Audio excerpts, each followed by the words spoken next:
Hello, hello, hello, and welcome. My name is Nick. I am once again here with Q, and we are here to save the universe. Welcome in. We are so glad that you're here. Q is over there rolling the world's smallest die. Is that one of those like Magic the Gathering die or something? No, it's like a D&D die. It's like a triangle. It's four-sided dice. A four-sided? Yeah. Okay. Yep. That's very interesting. I rolled a two. Oh, congratulations. We are joined, as always, by our illustrious producer, Jeff Rena. How are you today, Rena? Okay, man. That's good. It's good to hear, man. How's everybody doing? Anybody got anything interesting going on in their life right now? I'm moving. Yeah, I know. I didn't really want to talk about that because it depresses me. But Still get the party over the internet. Yeah. Every week. Yeah. So Yeah. We are losing Rena to the great Southwest of this country, Albuquerque, New Mexico. yes, sir. We stopped there, remember, on our trip? Yes, we did. Remember that pharmacy we ate at? Mm-hmm. Yeah, it was good. Yeah, it was really, really good. It's like right along Route 66. Yeah, it's cool. Yeah, it's cool. It's a cool area. It's beautiful out there. Yes. That's what the one thing that I was excited about is I have somebody to visit in a very beautiful area of the world. So I'm looking forward to that. Yes. Yeah. So I met my wife out there 13, 14 years ago now. And I loved it when I was out there. So it'll be good. cool. Well, excited for you. It will not slow us down. We have figured out how to do this over the interwebs now. Y'all figured it out. I haven't figured it out. Yeah, well, you'll still be here with me, so I'll just plug your microphone in. All right. Yeah, we figured that. Yeah, so that will not slow us down. We'll still be doing this, so that'll be cool. We'll still get to hang with you at least once a week. So Matt was officially having a freak out this morning. He's like, who's going to do bumper videos? Do we need to talk to Nick about doing bumper? I mean, how are we going to do bumper videos? I went, hey, bro, you're talking to the last guy right now that you need to talk to about doing bumper videos. well, Nikki did the last one. Did she do the last one? Yeah. So, You did? Yeah. Well, no, when she did the Christmas one. Okay. Yeah. Okay. I'm sorry. Forgot we're in a new series. Yeah, you're right. I was like, and then he's like, so I was like, I don't know. I said, you and Nick need to figure out, and maybe Nikki, I don't know who does that stuff. That technology is outside my bounds. Yes, it is. Way So, outside. Yes. Yeah. Way outside. I don't even like texting.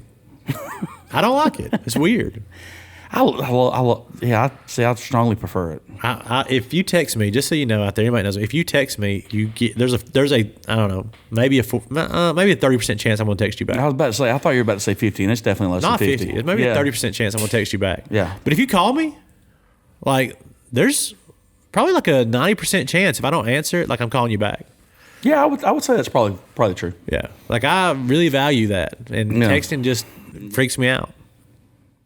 Why does it freak you out? It's just weird because you don't know the tone that's true. going on to what somebody's saying. True. And then sometimes I text somebody back and then they text me back and I'm like, oh, they just took what I said the wrong way. Yeah. Or You got to use emojis, man. oh, You got to up your emoji game. I don't want to imagine that word exists. Such a dumb word. But do you understand? Like, there have been times people text me back, and I've been like, they're like, "Oh, okay, sorry." I'm like, "Why did this person say sorry?" Like, I was just telling them, answering the question they You're a wanted. monster and you yell at people all the time. Yeah, that's what it is. They're just assuming you're screaming at them because that's who you are. I have to use emojis in text because I can't stop my sarcasm.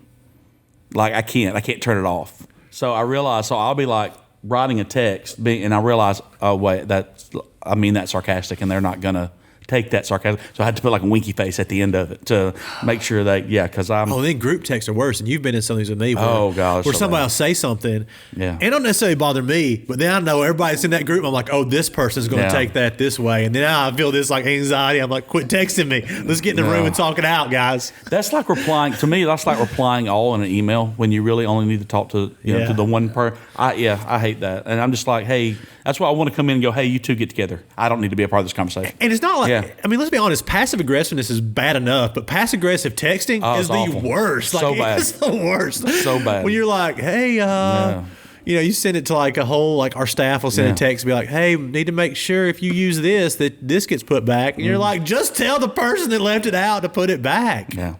I can't It's stand awful. it. Have you ever had a fight with your wife over text? No, I shut that down pretty quick because again, I can be very. I like words. That's the other thing. Yeah. I like to write. Yeah. So I like words, and I can cut with them. So again, that's probably why I don't text a lot either. Like I don't like to get in a fight with my wife on text message. No, I hate it. Because also she doesn't delete her text, and I do. And so if I say something, I know she can go back and like read it again. You just need to get on her phone and just delete all your conversations. Yeah. See, I hate doing that because my wife can text at warp speed. Oh. And so like she'll have like she'll say something, and before I can even reply to it, there's a whole nother thing that I've got to reply to. And it's just like, and then I will throw my phone across the room and go, when I can talk to you, I will call you. This is done. This is over. Oh, I hate it. I hate it so much. Yeah. But it's weird. I feel like there's too many ways to communicate with people these days. And most of them not good. Like I was reading something the other day. There's a lot of scientists, and you know everything there is to know about psychology. So this will be true. this will be a good question for you. So it was talking about like fame and how we know all these people now, and we communicate with all these people, and we both have probably over 1,000 friends on Facebook, whatever that means, but a lot of scientists believe that really our mind was only able to really know 150 people because very early, I mean, that was like the size of a village, in most places back, hundreds and hundreds of years ago. And so it almost makes it harder for us to connect with people because we're trying to connect with more people than our brains can actually handle. I mean, do you think that's a real thing, or do you think? Yeah, I think that's probably true. I mean, I've heard it said too. I mean, that same type of psychology used in churches. Like, there's been a really big disconnect of people not finding community in churches. That's why, like in church, all these church conferences for the last 20 years, people have been trying to help you figure out how to get people connected. But connection never used to be an issue in churches. Because churches were 100, 150 people. Yeah, it was like the whole town. Yeah, 100 person church was a huge church, So like everybody was connected in those churches. But now you go to churches, and I mean our church is over that. And you go to churches that are larger than that, and you have to like feel your way through to try to get connection. It's tough. So I think there's a lot of truth to that, and I think the other thing that social media and all the different communication styles makes it hard for connection is we know things about people we used to not know. Because people are willing to say other things on social media and stuff because they think it's good, or they like a page, or they say, oh yeah, this to that or whatever. And used to, we would like know those people and be connecting with them, but we didn't have to know all the other stuff. And then we see something and it affects how we're willing or wanting to connect with them sometimes, So we're just privy to a lot more information than we used to be. And these days too, there's so many, and that's why, I mean, you guys know I don't get on Facebook anymore. I think I still have an account on Facebook. But I mean, people arguing on Facebook, that drives me crazy. I'm just like, dude, if you don't know each other well enough to have each other's phone number, then you just shouldn't argue. Yeah. You shouldn't. Can I know this is weird. Yeah. And I'm not, look, I know we don't get political on here, or we don't get overtly spiritual on here, but a buddy, I just want to read this because I think the world just needs to hear this. Can I just read something real quick? You right ahead, man. I said I am part of the Nick and Q show, the Q part. So this was C.S. Lewis writing in screw tape letters, like, I don't know how many years ago now. Gosh, 50, it would have been 50 years ago? 1940s, 1950s. Oh God, 80 years ago. Yeah, we're saying. Yeah. This is what in Screw Tape Letters, if you never read it out there, it's a really good read. It's a fictional read about two demons talking to each other about how to like mess up the world. Audiobooks is really good too. Oh, do they have different voices? Oh, yeah. That'd be awesome. God, I need to listen to that. Yeah, that'd be cool. Cool. I'm going to do that now. I'm actually going to get that on because I got a free one right now. But this is a part of out of chapter 7. Just listen to this in the day we're in today, Nick. So it was one of the demons talking. Let him begin by treating the patriotism or the pacifism as a part of his religion. Then let him, under the influence of partisan spirit, come to regard it as the most important part. Then quietly and gradually nurse him on to the stage at which the religion becomes merely part of the cause, in parentheses, in which Christianity is valued chiefly because of the excellent arguments it can produce in favor of the war effort or pacifism. The attitude which you want to guard against is that in which temporal affairs are treated primarily as material for obedience. Once you have made the world an end, capital W, and faith a means, you have almost won your man. And it makes very little difference what kind of worldly end he is pursuing, provided that meetings, pamphlets, policies, movements, causes, and crusades matter more to him than prayers and sacraments and charity. He is ours. And the more religious, in parentheses, on those terms, the more securely ours. I could show you a pretty cage full down here. Wow. So basically saying when our faith becomes the means to any other end. Yes. Instead of the end. Yes. When it is the reason why we vote for this, when it's the reason why we support this, when it's the reason we're for this move. Like, when that begins to matter more than our prayer and sacraments and charity, which is love. Yeah. Yeah, we're in trouble. Then he says they're ours. Yeah. He wrote that 80 years ago, Nick. So, ain't that crazy? Yeah, it's all awesome. I mean, like you said, I mean, probably... I'm not sure exactly when that was published, but I'm sure it was probably right on the heels of World War II. C.S. Lewis was a fighter pilot in World War I. Oh, yes. Which is C.S. Lewis is an incredible dude. Yeah, incredible dude. Yeah. And brilliant, by the way. Yeah. He actually... And apparently a prophet. Yeah. Yeah. And if you don't... I mean, I don't know if you'd say defining, but if there is a work outside of the Bible that has been more important to Christianity than his work, Mere Christianity, I don't know of it. So good. Which was really cool. That was actually broadcast. That book came from him broadcasting that over the radio during World War II. Yes. Which is, yeah. And I can't say how much that book means to me. There was a moment in my life where I had honestly left the faith and was I don't want to say worshiping, but studying other faiths, trying to figure out what I believe. Mm-hmm. And that book is one of the things that gave me clarity and brought me back to where I wasn't so tied into a religion, but understanding the truth of Christ and the relationship I needed to have with God. It brought a lot of clarity to that. So it's a great book. If you haven't read it out there, you should read it. Absolutely. Yeah, it's good stuff. Anything by him, just pick it up. It's good. Yeah, yeah. You can't go wrong. If you see C.S. Lewis book somewhere. Surprised by Joy is kind of his, almost the story of great him coming into divorce. faith. A Grief Observed is about him going through the death of his wife. Yes. So, yes. Yeah. Really and good. the Chronicles of Narnia. Oh, yeah. They're amazing. Yeah, absolutely. Outstanding. Outstanding. One of my favorite C.S. Lewis quotes is, and I don't know it right now, but he's basically talking about people getting on to him because he was writing like kid stories and stuff like that. And he said, if I ever reach the point where I'm not a child anymore, then I just don't want to be around anymore, basically. He said, just always kind of wanted to have that childlike heart. So man, he's got so many good quotes. Mm-hmm. Oh, yeah. It was an incredible dude. But a lot of people say they're like Calvinist or, whatever. I always say, like, if anybody's writings has affected me past the Bible, it's been C.S. Lewis's writings. Does that make you a Lewisian? I guess. I should start that. I'm a Lewisian. Make shirts, market it, become rich. But yeah, I mean, let's get back to a place where, man, whether you know it, whether you realize it or not, man, we long for face-to-face connection in our lives, and you've got to, and there are certain people that can handle more of that and less of that. Based on, I mean, my wife can probably only handle a few. You are, you need about 50 face-to-face connections a day. I like them. Yeah, and so, but we've got to stop, because it's just overwhelming, the amount of poor communication online.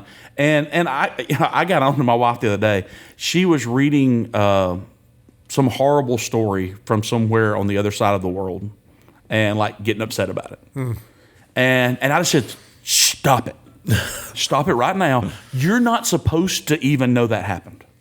Right. You're not. I mean, that you're supposed to live your life without that knowledge. Exactly. Yeah. We were born to know the people around us and what was going on in their life, Right. and that's about it. Right. You know. But now we get to know every negative thing that happens all over the world, and it's too much. Yeah. Stephen King wrote a book recently, a short story, and it was called "If It Bleeds, It Leads." Yeah. Oh yeah. And the whole idea behind that is that the news is going to put out negative Absolutely. stories because that's what sells. That's what gets you, the most views. So, like, I mean, we got to be careful what we like tune into. Yeah, you know? absolutely. So you talking about face-to-face connection? I told him last night I had a great one. Lady came in, sit down by herself. She's probably in her 70s, older lady, gray hair. You were waitering last night? I was waitering last night, and she came to sit down. She was sitting by herself, so I sat her at the bar. I was talking to her. She's like, I'm celebrating. I was like, well, what are you celebrating? She goes, our new president. And it was really cool. We just had this moment. But again, if you take time and try to connect with people, you never know what you're going to get. Yeah. She was an engineer at NASA. Wow. A female in her 70s who had retired as an engineer at NASA. Cool. So I was telling her how there wasn't very many females who were engineering at NASA, and then she retired, and she's the director of the Marshall County Shelter for Animals. Wow. That's what she does now. Wow, what an interesting life. Yeah, I know. It was so cool. I would have never known that if you didn't take the time to talk to someone and connect. Yeah. So Yeah, that's cool. you get cool stuff when you take time to connect. Yeah, absolutely. Absolutely. No doubt about it. All right. Well, I'm off my high horse now. I'll remove my soapbox from under my feet, and I'm going to bring us a story we should never have known about. all right, good deal. We do.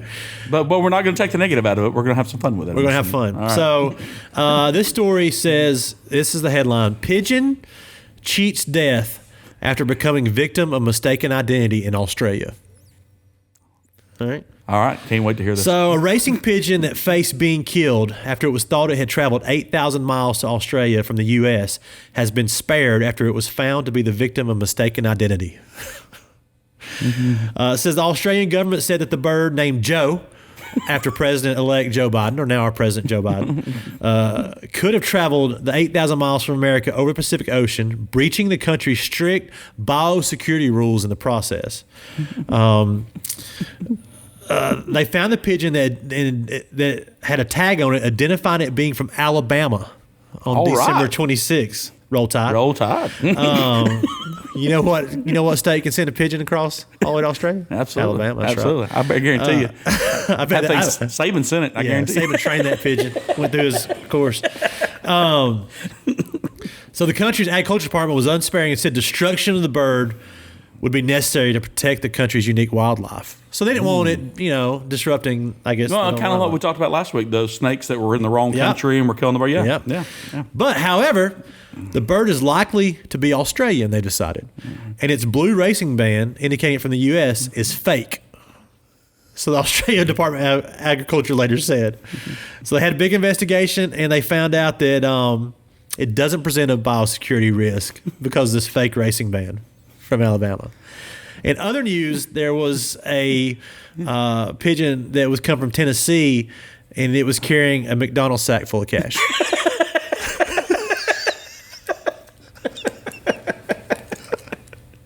No, I made that part up. I figured you did. But that, how mistaken identity on a pigeon? What kind of? So did it have? Was it like wearing a band? Yeah, or around was this it, little ankle, foot thing, that little really? band.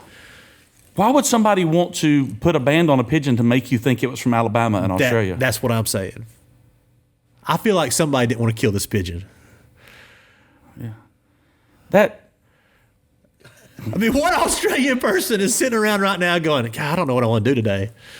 I wonder if I can catch that pigeon and put a band around it that says it's from Alabama in the United States of America. Is that you can? I don't know if you can look that up, Randy. That might be a hard thing to look up. Is that a common thing for birds from America to fly all the way to Australia? And if they are, does like somebody sit there with a shotgun and just take them out as they come across? Like, is there like a telescope going, hey, we got one down in South Australia. You need to get down there with that shotgun, or how they say it. Got to put some pigeon on the bobby. I mean, are they protecting their borders with shotguns? What's going on? I have no idea, but I that really had to know the technique and the tag and the thing to set off the red flag for everybody though that did it. That's what I mean. And they don't indicate anybody in this thing.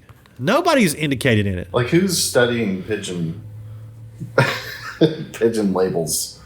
It's like, I know it's what I'm going to do to mess with everybody. This is Deputy Prime Minister Michael McCormick's quote. If Joe is coming a way that has not met our strict biosecurity measures, then bad luck, Joe. Either fly home or face the consequences.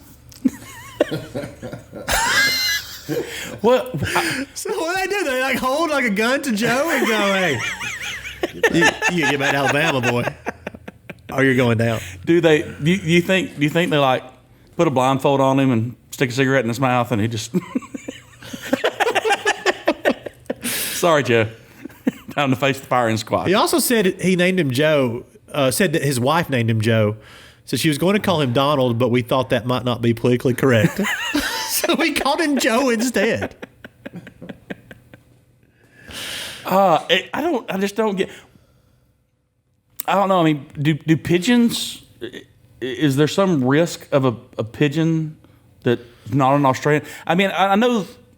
Like, I've heard that pigeons can carry disease and stuff like that. So maybe they're afraid that this pigeon has a disease that the Australian pigeons don't have. Sure. And, I think that's the way. Yeah. I think that's why they were, upset about it. But again, if pigeons can fly from different places to different countries like that, who's watching that? Like, how are you making sure? I guess because not every pigeon has a band on them. Right. Yeah. And unless you've got like pigeon guards every, I don't know what, mile, like with binoculars trying to spot an Australian pigeons flying in, how do you keep that from happening? I just want to know. I want to be in this bird's brain, like when it's sitting there on the coastline, staring out over nothing but water, going, "Wonder what's out there." Yeah. I wonder what's out. I mean, like, can you imagine? Like, I mean, did it just get lost? I mean, it just kept flying. Here's what I over imagine. water and more water and more water and then more water. I mean, how does it even make it? I imagine some guy that's like, I don't know, 40 something in his basement of his mom's house still in Australia that like has realized he doesn't really want to try to blow up anything because those people all die in gunfire. It never works out. Never works out for him. But he read this story because all he does is stay on the internet. And right now he's figuring out a way to catch pigeons and put bands from all over the place. Different kind of bands. Different kind of bands on them everywhere. This is going to be his life. Like in 6 months, you're going to see like just bands from like Japan. Bands from they're going to be like all kind of bands on pigeons everywhere in Australia. Like, is there some place that we get trained? Do we need to be on the lookout for foreign birds in our area? We don't care. We let those whatever murder. Well, we needed to stop whatever brought those stupid freaking bugs, stink bugs, and we needed to stop that, whatever that was. We just America, like we're the melting pot. We're kind of like, let's change our like social. Let's change our. I don't want to be the insect melting. Let's change our environment.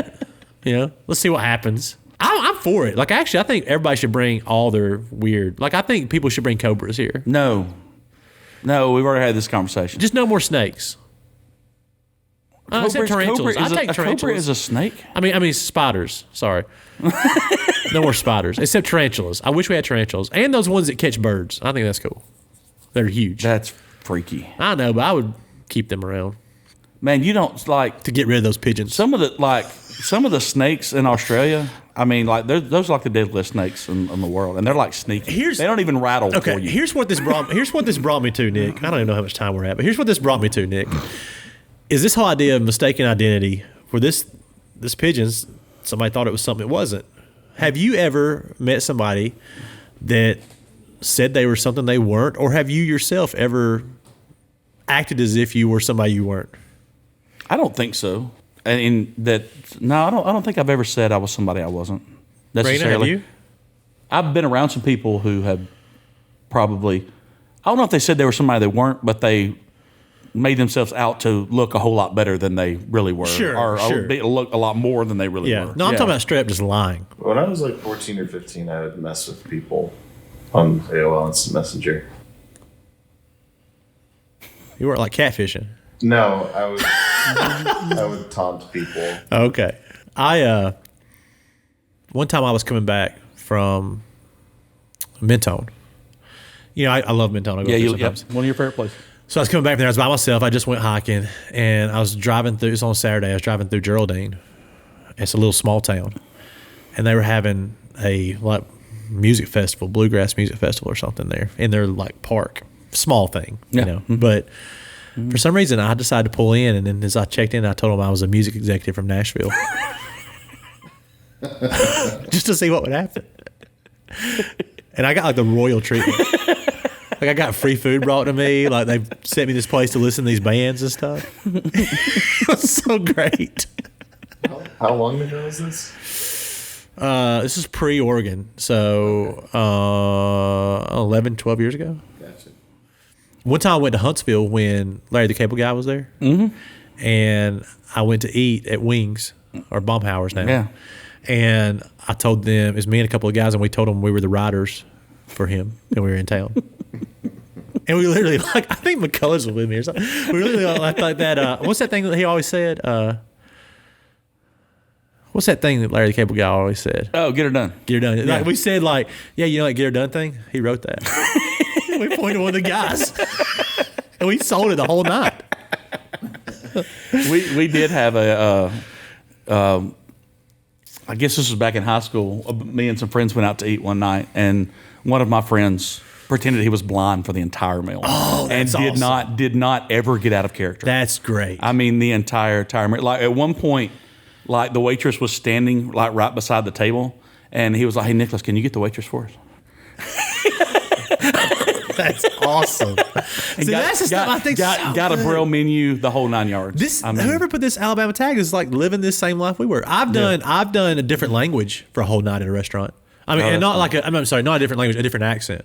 Oh yeah, like Scottish or an English accent, or try to do that the whole night at the restaurant with a waiter or waitress. Hey, speaking of people saying there's somebody they're not. I mean, you met Jesus one time, didn't you? I met Jesus 3 times. 3 different Jesuses. I've met 3 people in my life that have thought they were Jesus. I'll quickly run through that for you, all right? The first time I met Jesus was at a Flogging Molly concert at the House of Blues in New Orleans. Where else would he be? I don't know. That's where Jesus hangs out. And Jesus was a, 20-something-year-old girl, young lady there. She really believed she was Jesus that night. I didn't know what to do with that. And then as I wore Birkenstocks to a Flogging Molly concert, which you should never do.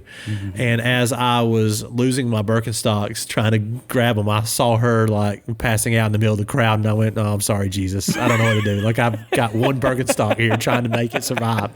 Because they slam dance. You couldn't save place. Jesus. I could not save Jesus. Oh. I felt bad about that.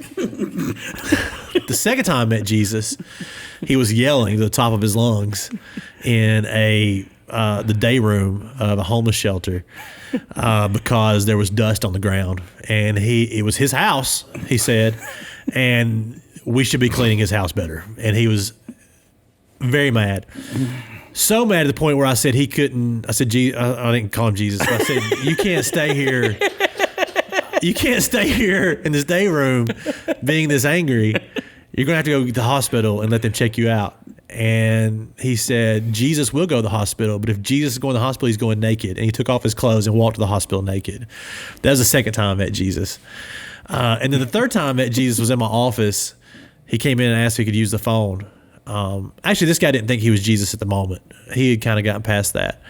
But apparently, he was trying to get into a recovery house, and he made a phone call. And they asked him why he had recently been in jail. I'm getting all this from just how he talks on his side of the phone, but that seemed like what the question was. Yeah. And he explained that he had went to a church service and he had really felt the Holy Spirit. And as he was leaving the church service, the Holy Spirit told him that he was Jesus now on this earth. And he looked around on the highway as he's driving and saw all these people. And because he is Jesus, he felt like he had to sacrifice himself. So he grabbed a pencil out of his cup holder of his car, and he tried to stab himself in the chest to sacrifice himself for everybody. While he was driving? While he was driving.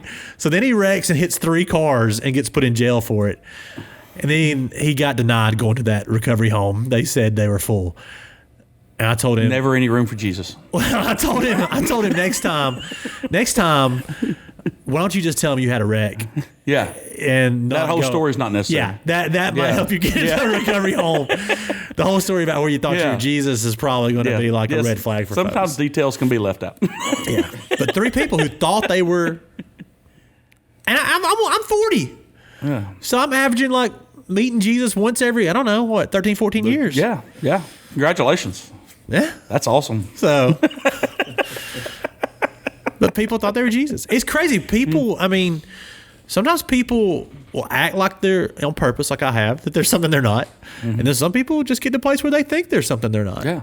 But you can lie to yourself so much that you can absolutely. believe something. You can absolutely lie to yourself enough where you believe that's what you're talking your own about. lie. If you're out there listening, don't be the person. Number one, you're not Jesus out there. Let me just tell you, if you're listening to this, you're not Jesus. All right. You may believe him and follow him. You may follow his ways. You may try to be him to the rest of the world, but you are not Jesus Christ, the Son of God. All right. But secondly, be happy with who you are. Don't feel like you got to try to be something you're not.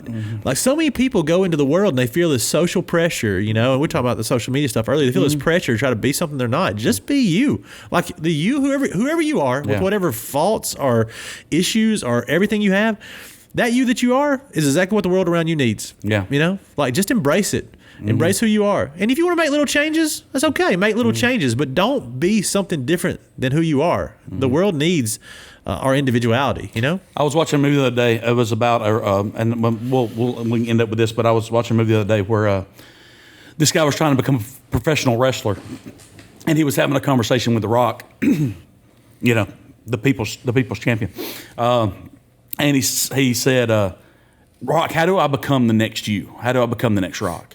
And he goes, you don't. He said, I'm me. He said, you go be you. You be the first you. You be the best you that it's ever been.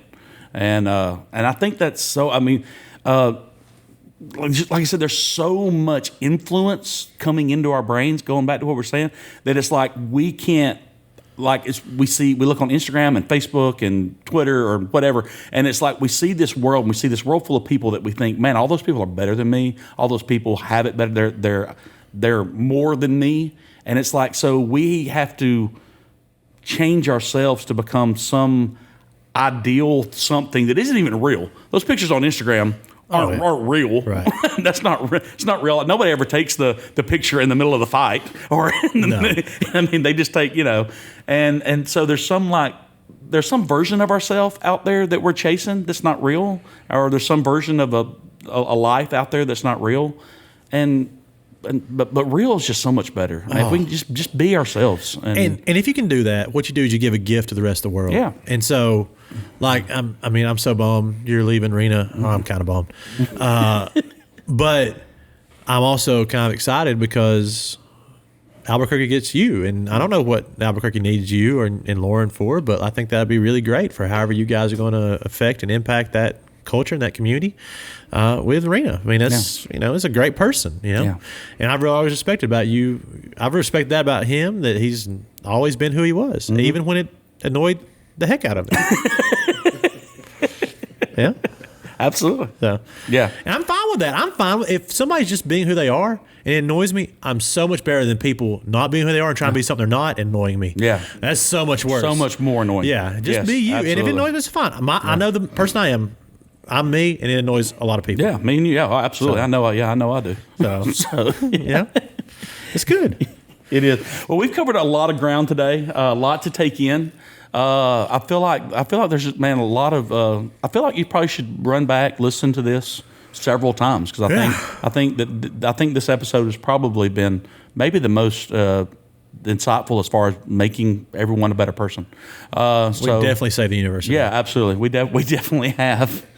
We are so glad that you join us, whether you're on your favorite podcast app or watching us on YouTube. Please go in and like the show. Make sure you rate and review the show. That's really, really helps us. It helps get the word out. And because we really like doing this, and we'd like more and more folks to be a part of the Nick and Q universe. That would be awesome. On behalf of our illustrious, talented, and wonderful and beautiful producer, Jeff Rena, I guess this will probably be your last in person. Well, we may get one more in. Yeah. Monday, Tuesday we can. Okay. All right. We may get one more in person in before you're gone. But on behalf of him, that's Q. I'm Nick. The world is once again a safe place to live. You're welcome.